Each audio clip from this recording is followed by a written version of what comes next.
Hello friends! Today I want to share with you how to make the line art for digital illustrations in Photoshop, at least the Momo way. Welcome back to my channel Momo Hoskin, or if you are new, hey, my name is Momo and I draw. This will be a series of videos in which I give an in-depth tutorial about how to create digital portraits in Photoshop. I fixed my sketch off recording and sorry about that. I did change the expression a bit, exaggerated the smile and fixed the teeth. I also changed the shape of the hair slightly after revisiting it after a break. Just like I told you in the previous part, I fixed things I haven't been able to fix in the first setting. But now onto the video's topic. First of all, what is a line art? Line art consists of distinct straight or curved lines placed against a background, without gradations in shade or hue to represent two-dimensional or three-dimensional objects. It emphasizes form and outline over color, shading and texture. However, areas of solid pigment and dots can also be used in addition to lines.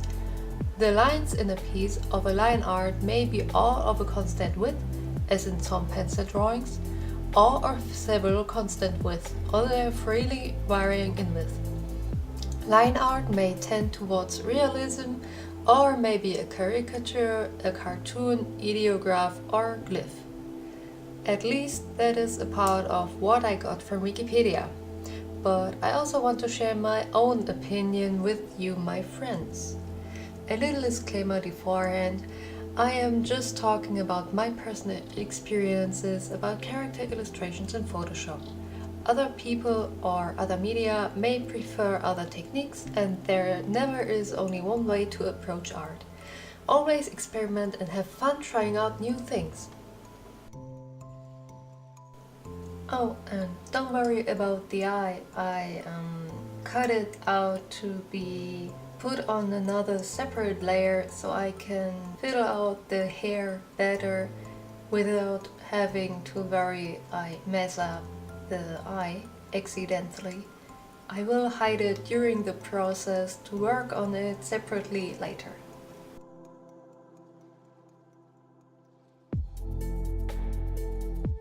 Sorry about the sudden change of the layout in the middle of the video. I accidentally messed up the settings in Open Broadcaster service and chose a very old layout, and I hope you don't mind the old title and the forest fog thing, and I hope you enjoy the process nonetheless. But anyway, in Photoshop there are many different tools which you can use to create a line art.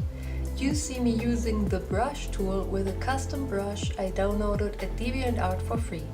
As always, I will provide a link to it down below in the description box. But for everything that I will explain, the default brush that is pre-installed and comes with the program will just work fine as well. Another tool you can use to create a line art may be the pen tool that lacks anti-aliasing. As a result, you will get a very sharp and crisp line with an interesting structure to its border. You can also skip the line art stage completely and color in your sketch. That is, clean up more or less. It all depends on personal taste, again. My way, though, approaching line art is slightly different from what I see most digital comic artists do. Instead of tracing over my sketch and inking it, which is totally fine by the way, I duplicate my sketch layer and clean it up very tidy until it reaches the quality I'm looking for. For doing so, I right-click on my sketch layer and select Duplicate Layer. You can also select all, hit copy and paste.